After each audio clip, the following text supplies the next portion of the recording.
C'est psychologiquement vraiment difficile pour les Russes de tuer les Ukrainiens parce qu'on est le même. Quelqu'un qui vient d'une autre culture, apparemment, c'est plus facile. C'est ça ce que... Au Daghestan, en Ingouchi, Tchétchénie, etc. Est-ce que la perspective il y a des perspectives de révolte comme l'a été la révolte tchétchène dans les années 90? Bonjour à toutes et à tous. Je m'appelle Shamil Albakov, je suis consul honoraire de la République tchétchène d'Ichkérie en France. Je suis aussi vice-président du comité des peuples du Caucase du Nord qui a été créé en novembre 2023 à Bruxelles, au Parlement européen, avec la participation de plusieurs membres du Parlement européen, membres du Parlement ukrainien et des représentants de différents peuples du Caucase du Nord, les Tchétchènes, les Ingouches, les Daguestanais, les Circassiens, venus de plusieurs pays d'Europe, de la Turquie, de la Jordanie, Israël et des États-Unis. Aujourd'hui, j'aimerais faire une vidéo pour répondre à M.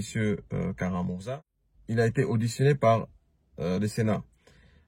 Plusieurs sénateurs lui ont posé des questions concernant le régime de Poutine, concernant la guerre en Ukraine.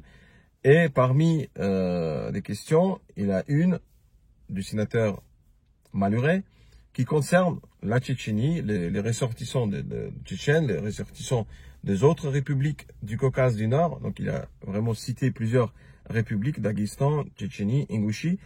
La question du sénateur Maluret portait plus sur l'aspect d'une éventuelle révolte dans ces républiques parce qu'ils subissent une mobilisation forte.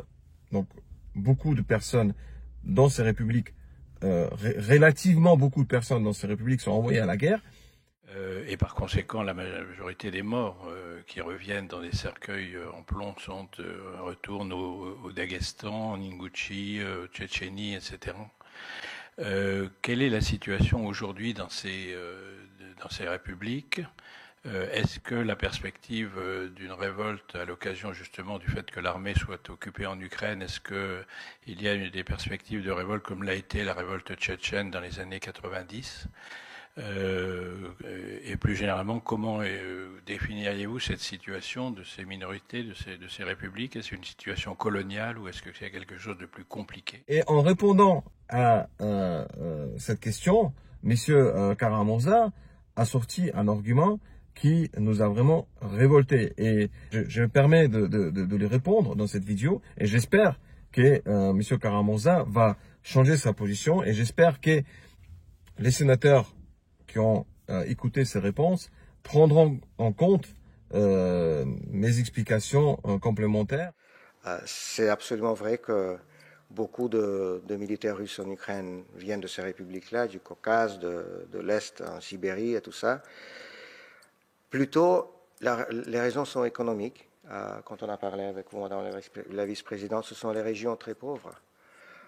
Beaucoup plus pauvres évidemment que Moscou et Saint-Pétersbourg, mais aussi beaucoup plus pauvres que des régions de la Russie centrale. Et le ministère de la Défense russe offre pas mal d'argent aux gens pour aller sur cette guerre, et ces gens-là qui n'ont pas d'argent, qui n'ont pas de perspective, qui n'ont rien dans cette région éloignée et pauvre, il y a beaucoup de gens qui acceptent cet argent et vont à la guerre. Il y avait aussi, j'ai parlé à Strasbourg hier, dans le cadre de la session de l'Assemblée parlementaire du Conseil de l'Europe, je parlais avec une collègue qui travaille beaucoup avec des prisonniers de guerre des deux côtés. Donc elle a parlé beaucoup avec des prisonniers de guerre ukrainiens qui ont été libérés de la Russie et des prisonniers de guerre de Russes qui sont actuellement en Ukraine encore. Et il m'a dit qu'il y a une autre raison pour le fait que le ministère de la Défense russe prend tellement de représentants de ces minorités nationales, parce que apparemment ils disent que c'est psychologiquement vraiment difficile pour les Russes de tuer les Ukrainiens, parce qu'on est le même, on est les mêmes. Hein, ce sont des peuples très proches, comme tout le monde sait. On a presque la même langue, la même religion, des siècles et des siècles d'une histoire commune. Mais si c'est quelqu'un qui vient d'une autre culture, apparemment c'est plus facile. C'est ça ce que cette collègue m'a dit hier. Je n'ai jamais pensé à ce point-là. Pour moi, c'était surtout économique, les raisons. Mais maintenant, quand elle me l'a dit hier, j'ai commencé à réfléchir de ça aussi. Et comme vous avez dit, exactement, il y a beaucoup plus de victimes de guerre entre ces peuples-là aussi. Il y a des cercueils retournent. Et on voit surtout ça de gens, oui, comme vous avez dit, de Daghestan, de Tchétchénie. Mais la Tchétchénie, c'est une histoire différente. Le régime de Kadyrov en Tchétchénie, pour moi, c'est vraiment la pire partie du régime de Poutine russe. Je ne peux pas même trouver des mots pour parler de ce qui se passe en Tchétchénie. Mais même dans d'autres régions du Caucase, Ingouchetie, Daghestan, mais aussi c'est l'Orient de la Russie, c'est l'Est, c'est les régions comme Bouriatie, par exemple, et Yakoutie, là-bas, vraiment à l'Est, à nord-est de Sibérie. Il y a beaucoup de militaires qui viennent de ça. Et bien sûr, on sait que maintenant, il y a beaucoup de militaires étrangers. Corée du Nord, mais aussi, vous avez vu hier les nouvelles de l'arrestation des soldats chinois maintenant par les Ukrainiens, les soldats chinois qui étaient avec l'armée russe en Ukraine et contre l'Ukraine. Et en fait, ça c'est assez illustratif aussi, le fait que Poutine maintenant doit trouver des soldats au dehors du pays. Parce qu'on a vu que le ministère de la Défense russe doit augmenter tout le temps le somme d'argent qu'il donne aux gens pour aller à la guerre, ce qui dit à moi qu'il n'y a pas assez de gens qui le veulent. Et donc, ils doivent faire plus et plus et plus et plus. Mais en fait, il y aura une limite à ça aussi à un moment donné. J'aimerais faire une vidéo pour répondre à M. Kara-Murza. Et dans le contexte de cette réponse, je vais évoquer plusieurs sujets, notamment qui est M. Kara-Murza, comment il a été libéré, la situation au Caucase du Nord, la situation en Tchétchénie en particulier, la participation de ressortissants de peuples du Caucase du Nord à la guerre en Ukraine, donc dans l'armée russe.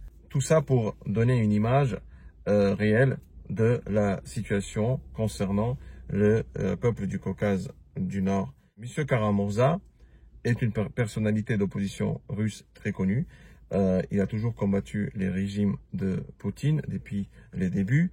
Il a été persécuté. Pour sa condamnation forte de la guerre en Ukraine, il a été emprisonné finalement et il a passé plusieurs années en prison. L'année dernière, il a été libéré suite à un échange qui a été organisé par les États-Unis et l'Allemagne avec la Russie. Donc, la Russie a réclamé la libération, le retour d'un agent FSB que Poutine avait envoyé en Allemagne en 2018 pour tuer un ressortissant tchétchène, un ancien membre de la résistance tchétchène qui avait combattu l'armée russe en Tchétchénie. Donc, il vivait en Allemagne, il était réfugié politique avec sa famille et Poutine a envoyé donc cet agent FSB qui s'appelait Krasnikov pour les tuer. Donc, il a tué en plein Berlin en lui tirant dans le dos après la prière de vendredi. Il a été attrapé par la police allemande, il a été condamné et il était en prison.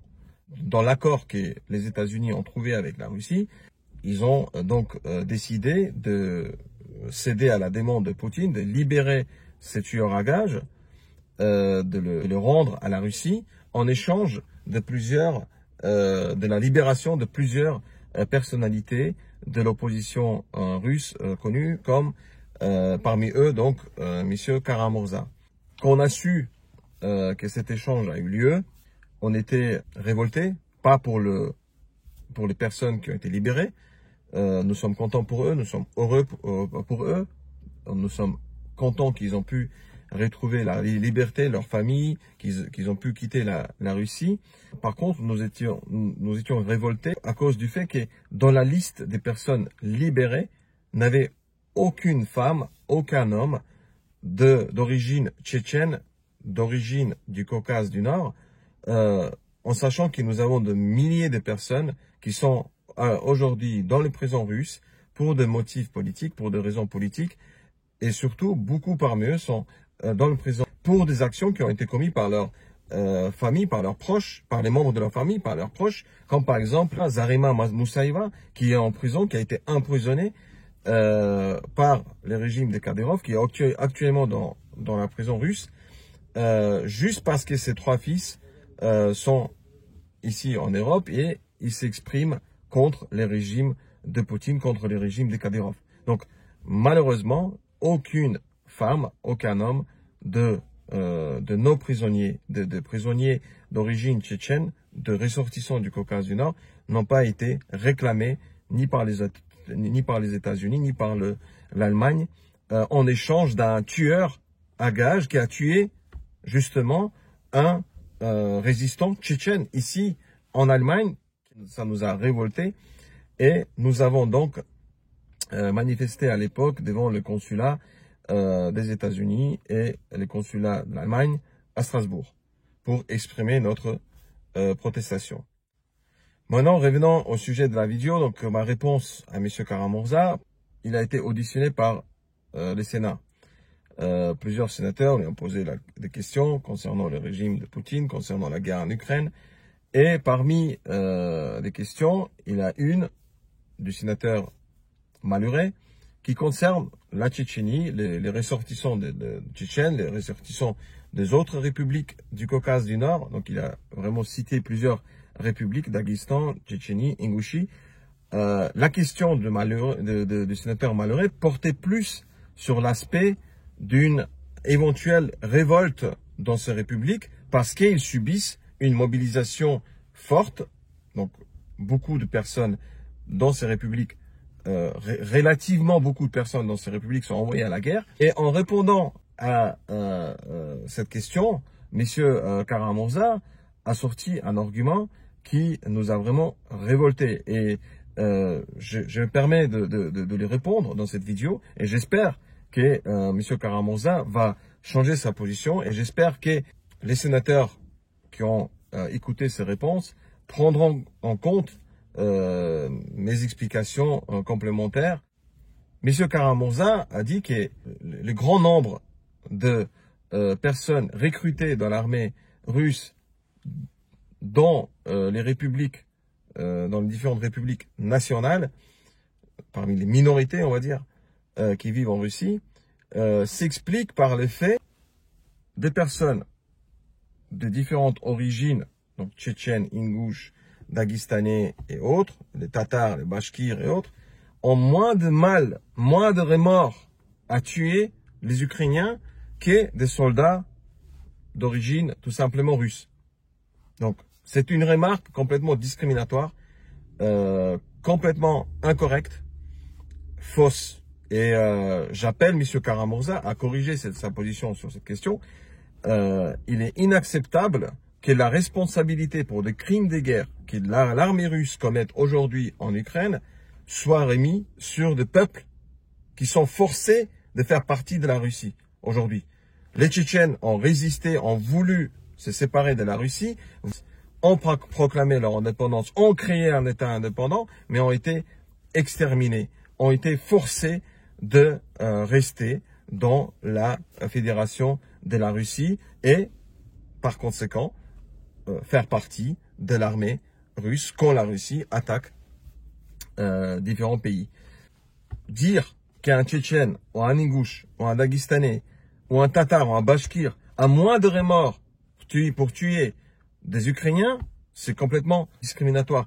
Ce ne sont pas les Ingouches, les Tchétchènes et les Tatars et les Bashkirs qui appuient aujourd'hui sur le bouton pour bombarder l'Ukraine. Ils n'ont même pas l'accès à ce genre de technique militaire. Les Kinjal qui sont envoyés sur Kiev en grand nombre, ce ne sont pas les Tchétchènes qui les envoient. Ce ne sont pas les Tchétchènes qui envoient des milliers de Shahed tous les soirs, toutes les nuits sur Kiev et d'autres villes ukrainiennes. Donc, c'est complètement faux et complètement incorrect d'avoir dit ça. Concernant la responsabilité, il s'agit de sanctions ou qu'il s'agit maintenant de parler de nombre des différents composants de l'armée russe, la responsabilité de cette guerre est sur le peuple russe. Et on peut toujours dire qu'il y a des gens qui ne sont pas d'accord. On peut, bien sûr, on n'a pas le droit de généraliser. Par contre, quand Hitler a envahi plusieurs pays d'Europe, quand Hitler a exterminé les Juifs, quand Hitler a attaqué l'Union soviétique, la responsabilité était sur le peuple allemand. Les peuples allemands ont dû subir les conséquences de ce qu'a fait Hitler. Parce qu'ils ont pas fait les nécessaires, ils n'ont pas agi, ils n'ont pas fait les travaux nécessaires pour éviter que Hitler vienne au pouvoir. Qu'on ne va pas accuser chacune et chacun, mais les peuples en général ont dû agir en amont pour éviter que ce genre de dictateurs viennent au pouvoir. Et la Russie avait toutes les possibilités. Les peuples russes avaient tout le temps, toutes les possibilités pour éviter que Poutine vienne au pouvoir. Des personnes comme M. Karamurza, eux, ils ont fait leur devoir, ils ont fait les maximums. On ne dit pas, il a toujours résisté, M. Karamurza, à la dictature. Par contre, le peuple russe, en son grand, énorme nombre, n'a pas fait le nécessaire. Quand la guerre en Tchétchénie a commencé, ils ont accepté que les Tchétchènes soient tués. Il n'y avait pas eu de refus et de condamnation en masse. Ils ont accepté le fait que la Tchétchénie soit tenue en fédération de la Russie par force. Quand la Russie a envahi la Géorgie, ils n'ont pas agi non plus. Quand la Russie a envahi la Crimée, ils n'ont pas agi. Dans toutes ces étapes, et ils avaient la possibilité de se révolter, d'arrêter Poutine, là, quand il avait encore moins de force, quand le système de dictature était moins en place qu'aujourd'hui. Donc, il ne faut pas remettre la responsabilité des crimes de guerre qui sont commis aujourd'hui en Ukraine et qui ont été commis en Tchétchénie, en Géorgie, en Syrie, lors de la première invasion de l'Ukraine en 2014, lors de la deuxième invasion de l'Ukraine en 2022, sur les minorités. Nos compatriotes qui vivent aujourd'hui au pays, qui vivent aujourd'hui au Caucase du Nord, ils n'ont pas de la haine envers les Ukrainiens. Les Russes, ils ont la haine contre les Ukrainiens. Les Ingouches, les Tchétchènes, les Daguestanais, ils n'ont pas de haine contre les Ukrainiens. Parce qu'avec les Ukrainiens, on a une notion de solidarité. On a toujours résisté au régime de dictature que la Russie nous impose. Depuis l'Union soviétique, Staline a tué des millions d'Ukrainiens par la famine. Staline a aussi déporté des milliers de personnes du Caucase du Nord, les Tchétchènes, les Ingouches, les Karachay, les Balkars et tous les autres. Il avait une solidarité entre nous et les Ukrainiens. Au Caucase du Nord, on a accueilli des milliers de personnes qui fuyaient la famine en Ukraine parce qu'on avait plus de moyens. Il n'y a pas de souci, il n'y a pas de haine envers les Ukrainiens dans la mentalité des différentes minorités, comme M. Karamurza le suggère. La haine, elle est chez les Russes. Elle est alimentée par la propagande, elle est alimentée par la dictature et ce sont les Russes qui détestent les Ukrainiens. Pourquoi? Parce que les Ukrainiens, ce sont leurs semblables qui ont osé de se battre pour la liberté.